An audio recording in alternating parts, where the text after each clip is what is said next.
Hey everyone, this is Chandni Dinani welcoming you to magnet brains. और हम start करने वाले हैं द न्यू टेंस का पार्ट, जो कि क्या है, द पास्ट टेंस। हम प्रेजेंट टेंस बहुत अच्छे से समझ चुके हैं, एक्सरसाइजेस भी सॉल्व कर चुके हैं।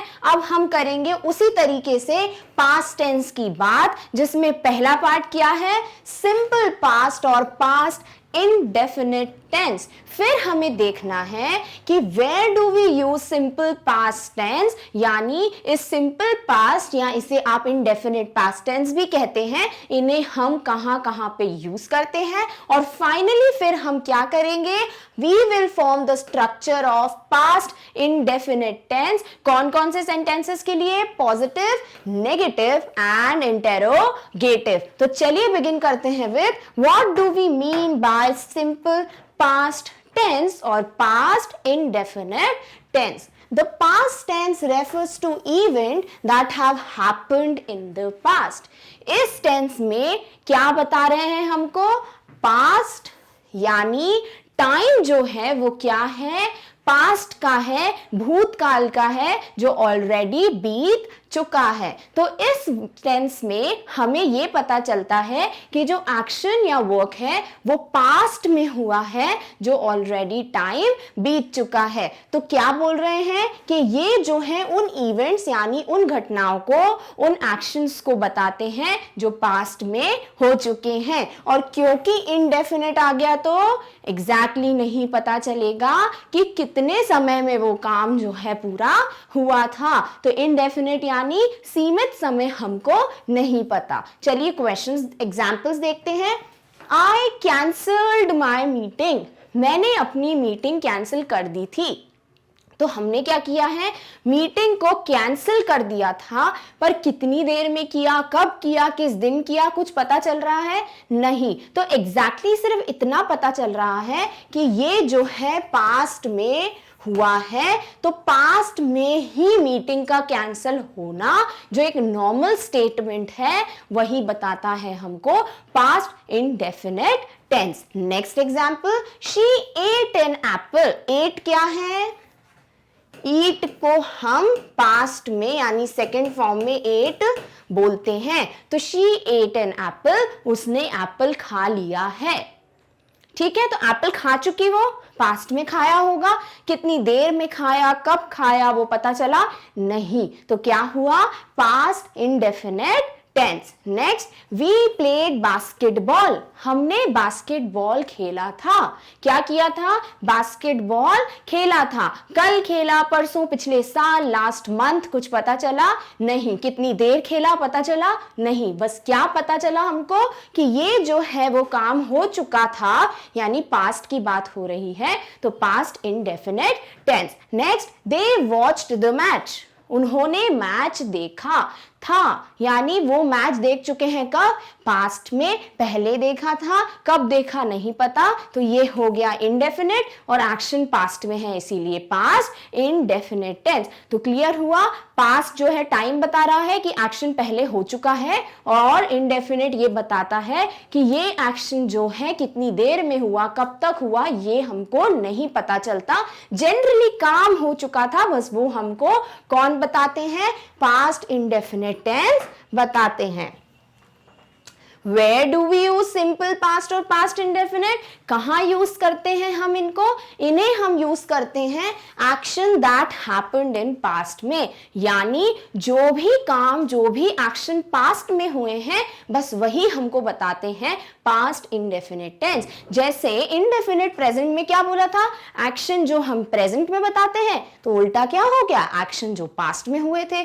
जो हैबिट्स, जो रेगुलरिटी थी प्रेजेंट में, हम बोल रहे थे ना कि हमारी हैबिट्स होती है, रेगुलर जो काम करते हैं प्रेजेंट में, तो वो प्रेजेंट इंडेफिनिट में होते हैं। अगर यही हैबिट हमारी पास्ट में थी, मैं क्रिकेट खेलता था, तो ये मेरी हैबिट थी, मुझे आइसक्रीम पसंद थी, तो ये सब पास्ट में था, तो क्या हो जाएगा, पास्ट इंडेफिनिट टेंस। देखते हैं example, I ate a mango, मैंने आम खाया था, मैंने मैंगो खाया था। तो पास्ट में हुआ काम, इसीलिए क्या है, पास्ट इंडेफिनिट टेंस। दूसरा, she sang well at the party, उसने पार्टी में बहुत अच्छे से गाना गाया था। तो कब गाया था? पास्ट में, पार्टी में पास्ट में गाया था, अभी की बात नहीं कर रहे हैं। तो क्योंकि पास्ट टेंस है, बस इसीलिए हम इसे बोल देते हैं पास्ट इंडेफिनिट टेंस, क्योंकि ये नहीं पता कि उसने पार्टी में कितनी देर गाना गाया था, कब गाया था, वो नहीं पता। बस इतना पता है कि गाना गाने का काम पास्ट में हुआ था। नेक्स्ट, दे वॉच्ड टेलीविजन, उन्होंने टीवी देखी थी। तो टीवी देखने का काम पास्ट में हुआ था, तो पास्ट इंडेफिनिट टेंस। ये नहीं पता कि टीवी जो है कल देखी थी, 2 घंटे के लिए देखी थी, लास्ट हफ्ते देखी थी, इसीलिए ये क्या है? Indefinite. Next, he stood at the bus stop, वो बस स्टॉप पे खड़ा हो गया था। तो बस स्टॉप पे खड़े होने का काम उसने पास्ट में किया था, पर कितनी देर के लिए खड़ा हुआ पता है? नहीं पता। तो दैट इज व्हाट? इनडेफिनिट, क्योंकि पास्ट में हुआ, so indefinite past tense. Next, we had an exam, हमारा एग्जाम था। तो एग्जाम था यानी पास्ट में एग्जाम दिया हमने। कब दिया, कितने घंटे का एग्जाम दिया पता है? नहीं पता। तो इनडेफिनिट पास्ट टेंस के ये सब क्या हो जाएंगे? एग्जाम्पल। तो जैसे हमें कंफ्यूज नहीं होना, हमने प्रेजेंट टेंस अच्छे से पढ़ लिया, तो पास्ट और फ्यूचर बिल्कुल भी मुश्किल की बात नहीं होनी चाहिए, क्योंकि प्रेजेंट में हम जो बात कर रहे थे वही चीजें अब हम पास्ट में करेंगे। तो प्रेजेंट इंडेफिनिट में वो काम जो प्रेजेंट में हो रहा है, जो इनडेफिनिट है यानी हमें नहीं पता कितना हो रहा है, कब से हो रहा है, तो हम क्या करेंगे? इसी प्रेजेंट की डेफिनेशन पास्ट इंडेफिनिट में डाल दो कि जो काम पास्ट में हो रहा था, कब से हो रहा था, कितना हो रहा था, नहीं पता, इसीलिए इंडेफिनिट पास्ट टेंस हो गया। क्लियर है? चलिए अब हम करते हैं हमारा मेन काम, जो कि क्या है? स्ट्रक्चर फॉर्म करना। स्ट्रक्चर फॉर्म करने के पहले जल्दी से जाएंगे हमारे इंपॉर्टेंट नोट के बॉक्स में। वहां पे क्या लिखा था कि इनडेफिनिट दिख जाए तो लिख दो वर्ब का फर्स्ट फॉर्म। फिर ब्रैकेट में क्या लिखा था? मैंने लिखा था एक्सेप्ट पास्ट टेंस, यानी इनडेफिनिट टेंस की बात करोगे तो वर्ब का फर्स्ट फॉर्म डाल दो, पर पास्ट टेंस जो है वो एक्सेप्शन है। जैसे यू जो है सिंगुलर है पर हमेशा प्लूरल के साथ लगता है, क्योंकि ये क्या है? एक्सेप्शन है। एक्सेप्शन यानी जो रूल से बिल्कुल अलग चलते हैं उन्हें हम एक्सेप्शन कहते हैं। तो कुछ डिफरेंट हो रहा है यहाँ, क्या कि इनडेफिनिट में हमेशा फर्स्ट फॉर्म ऑफ वर्ब आती है, पर क्योंकि एक्सेप्शन कौन है? पास्ट टेंस, तो पास्ट इनडेफिनिट कभी भी वर्ब का फर्स्ट फॉर्म यूज नहीं करता। वो क्या करता है? उसको पता है कि सब फर्स्ट फॉर्म यूज कर रहे हैं, सब थर्ड फॉर्म यूज कर रहे हैं, सेकंड फॉर्म को तो कोई पूछ ही नहीं रहा। तो पास्ट टेंस जो है इंडेफिनिट पास्ट, उसने बोला कि मैं वर्ब के सेकंड फॉर्म को अपनी फैमिली में जगह दूंगा, क्योंकि इसे कोई भी अपने साथ नहीं रख रहा है। तो जो पास्ट इंडेफिनिट है वो अकेला ऐसा टेंस है पूरे टेंसेस में, जो 12 टाइप्स ऑफ टेंसेस थे उनमें सिर्फ अकेला पास्ट इंडेफिनिट है जो वर्ब का सेकंड फॉर्म इस्तेमाल करता है। तो क्लियर है आपको? कभी भी इंडेफिनिट दिखेगा वर्ब का फर्स्ट फॉर्म लगाएंगे, पर पास्ट में नहीं, क्योंकि वो एक्सेप्शनल रूल है। तो हमें क्या पता चला कि स्ट्रक्चर बनाते वक्त वर्ब की जगह हम वर्ब का सेकंड फॉर्म ही रखेंगे। चलिए देखते हैं नॉर्मल स्ट्रक्चर क्या होता है। Subject plus verb plus object. तो इनडेफिनिट प्रेजेंट में क्या था? सब्जेक्ट प्लस वर्ब का first form plus object. Indefinite past में क्या होगा? सब कुछ सेम होगा, फर्स्ट का बस सेकंड बन जाएगा। मिल गया स्ट्रक्चर, सब्जेक्ट प्लस वर्ब का सेकंड फॉर्म प्लस ऑब्जेक्ट। ये है हमारा पास्ट इनडेफिनिट टेंस। चलिए इसका कोई एग्जाम्पल बनाते हैं। जैसे आपको मैं 3 वर्ड्स दे रही हूं, यू प्लेट आर फुटबॉल। चलिए इसका आपको क्या करना है, इनमें से आपके जो वर्ड्स आपको पसंद आ रहे हैं उन वर्ड्स को यूज करके मुझे एक पास्ट इंडेफिनिट का सेंटेंस बना के दिखाइए। कैसे बनाएंगे? पहले तो स्ट्रक्चर लिखेंगे, सब्जेक्ट वर्ब का सेकंड फॉर्म प्लस ऑब्जेक्ट। चलिए सब्जेक्ट कौन कौन से दिख रहे हैं इसमें? यू सब्जेक्ट है क्या? बिल्कुल है। प्ले सब्जेक्ट है? नहीं भाई, प्ले तो वर्ब है। आर क्या है? ये तो हेल्पिंग वर्ब है। फुटबॉल क्या है? पक्का ये कोई ऑब्जेक्ट है, इसके बारे में बात होगी। चलिए लिखते हैं यहां, सब्जेक्ट की जगह आ गया यू। फिर क्या चाहिए? वर्ब का सेकेंड फॉर्म चाहिए। वर्ब क्या दी है? प्ले। लिखते हैं वर्ब के सारे फॉर्म, प्ले, प्लेड, प्लेड। रखिए अब यहां पे सेकेंड फॉर्म। सेकेंड फॉर्म कहां है? ये रही सेकेंड फॉर्म, लिख दीजिए प्लेड। फिर क्या चाहिए? ऑब्जेक्ट चाहिए। ऑब्जेक्ट क्या है? फुटबॉल, लिख दीजिए फुटबॉल। अब मुझे एक बात बताइए, जो आर दिया हुआ था क्या उसकी यहाँ पे जरूरत है? नहीं है, क्योंकि इंडेफिनेट कोई भी टेंस उठा लो वहां पे हम हेल्पिंग वर्ब का यूज नहीं कर रहे हैं। ना प्रेजेंट में किया था ना पास्ट में कर रहे हैं, तो हेल्पिंग वर्ब तो यहाँ पर नहीं आएगा। बन गया सेंटेंस, यू प्लेड फुटबॉल। क्या हो गया इसका मतलब? तुमने फुटबॉल खेला था।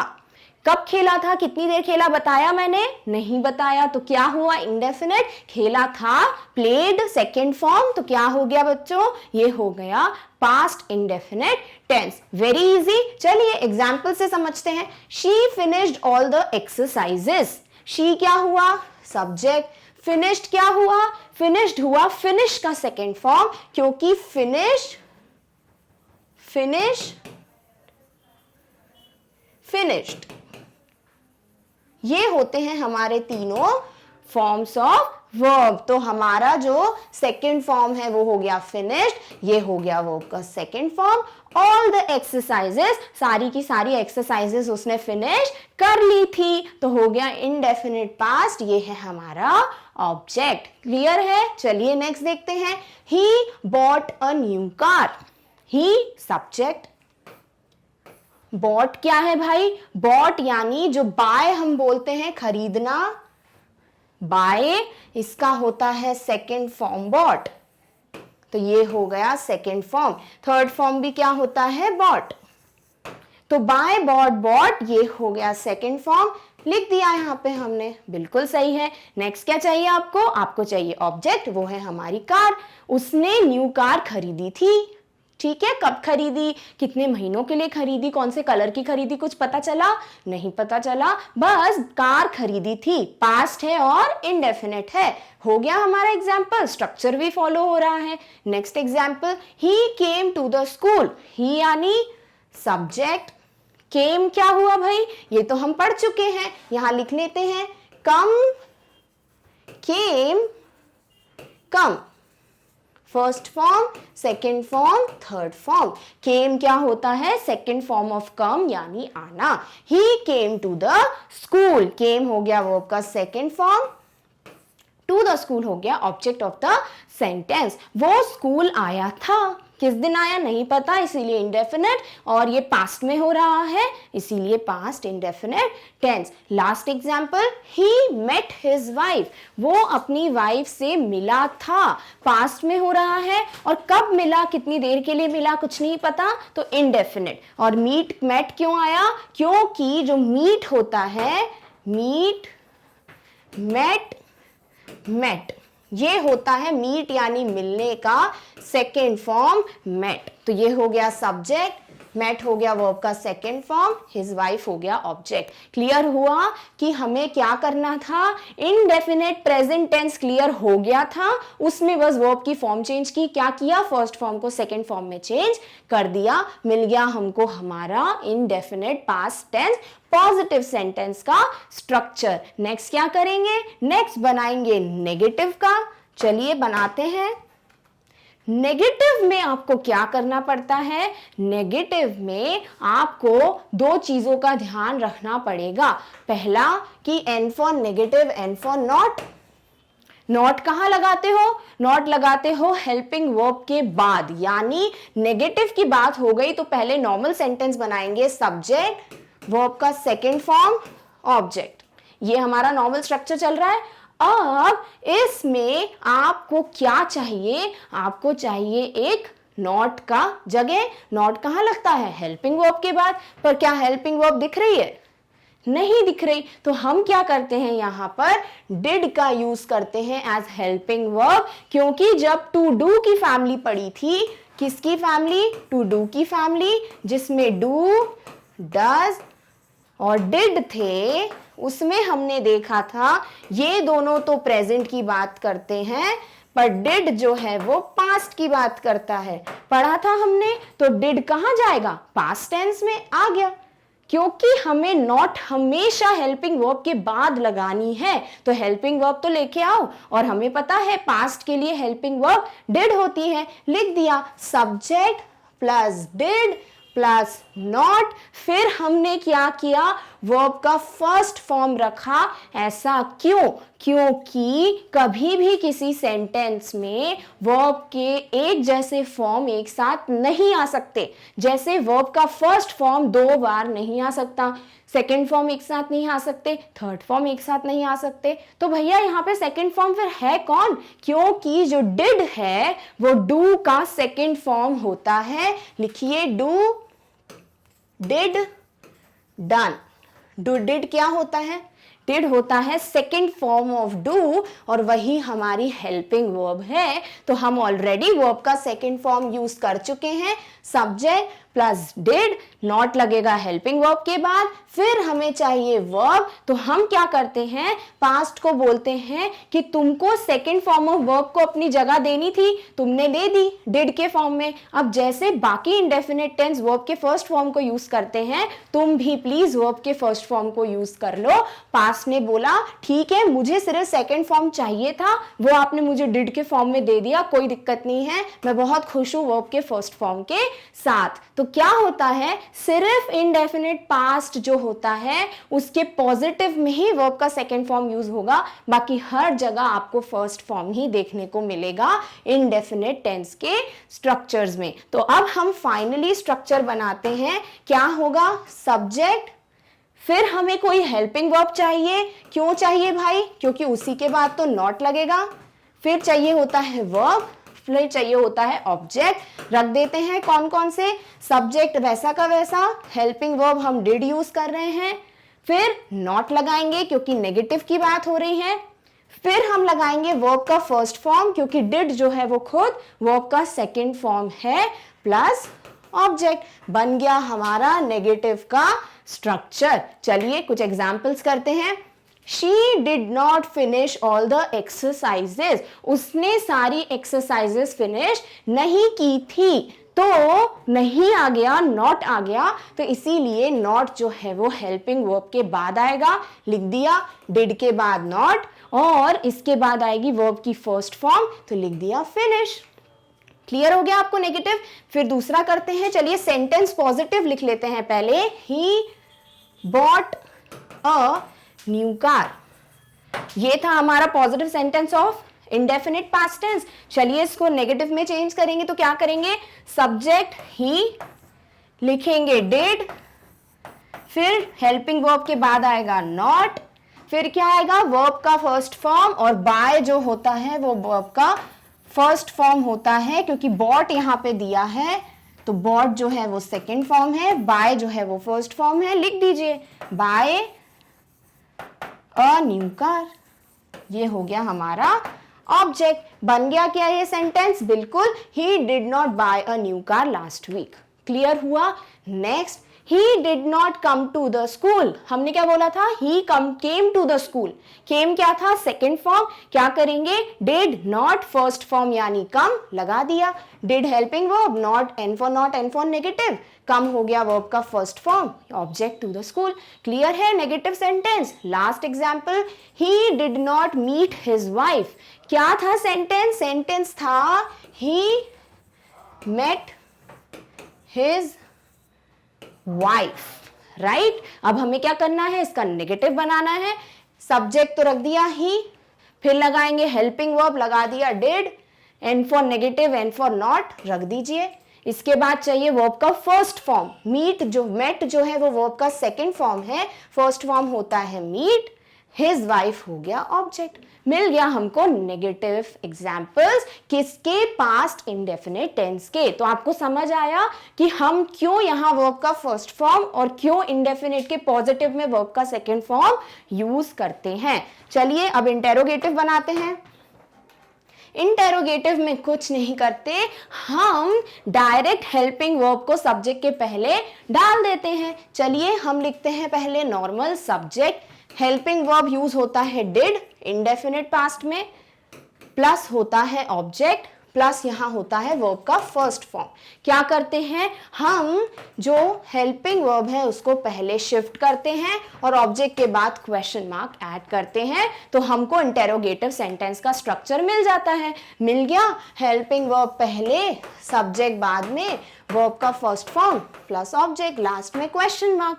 मिल गया हमको हमारा इंटेरोगेटिव सेंटेंस। एक एग्जाम्पल से इंटेरोगेटिव में चेंज करिए। चलिए हम लिखते हैं she finished all the exercises।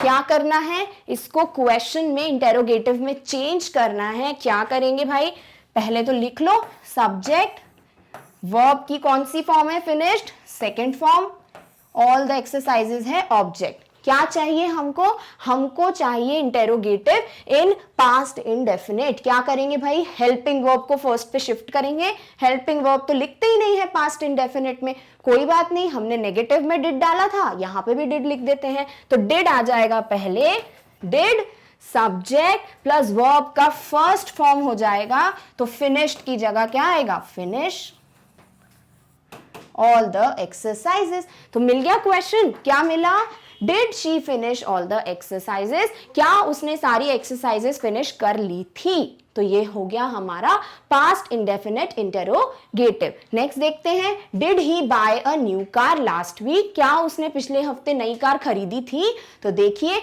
Helping verb पहले आया, सब्जेक्ट बाद में, बाय क्या है, बाय है फर्स्ट फॉर्म, अ न्यू कार हो गया ऑब्जेक्ट, नेक्स्ट क्वेश्चन मार्क। यही है हमारा इंटेरोगेटिव का structure. Next sentence, did he come to the school, did हो गया हेल्पिंग वर्ब, ही हो गया सब्जेक्ट, कम है हमारा वर्ब का first form, to the school हो गया ऑब्जेक्ट, और फिर क्वेश्चन मार्क यानी interrogative sentence. Last example, did he meet his wife, did हो गया हमारा helping verb, he subject, meet is verb का first form, his wife is object, और लास्ट में क्वेश्चन मार्क। तो हमने समझ लिया कि पास्ट इंडेफिनिट में सिर्फ पॉजिटिव में वर्ब का सेकेंड फॉर्म आता है, फिर जब हम नेगेटिव बनाते हैं और इंटेरोगेटिव बनाते हैं हमें हेल्पिंग वर्ब की जरूरत है, और डिड जो है वो पास्ट इंडिकेट करता है, डिड खुद एक सेकेंड फॉर्म ऑफ वर्ब है, तो इसीलिए हम जब डिड यूज करते हैं तो वर्ब का फर्स्ट फॉर्म ही हम इंटेरोगेटिव और नेगेटिव में फॉलो करते हैं। तो ये था पास्ट इंडेफिनिट टेंस। अब हमें क्या देखना है, हमें देखना है पास्ट कंटिन्यूअस टेंस, वो हम देखेंगे नेक्स्ट वीडियो में। तब तक आप अपना ध्यान रखिए, और इस टॉपिक के नोट्स आपको वीडियो के डिस्क्रिप्शन में मिल जाएंगे। तो thank you so much for watching, bye.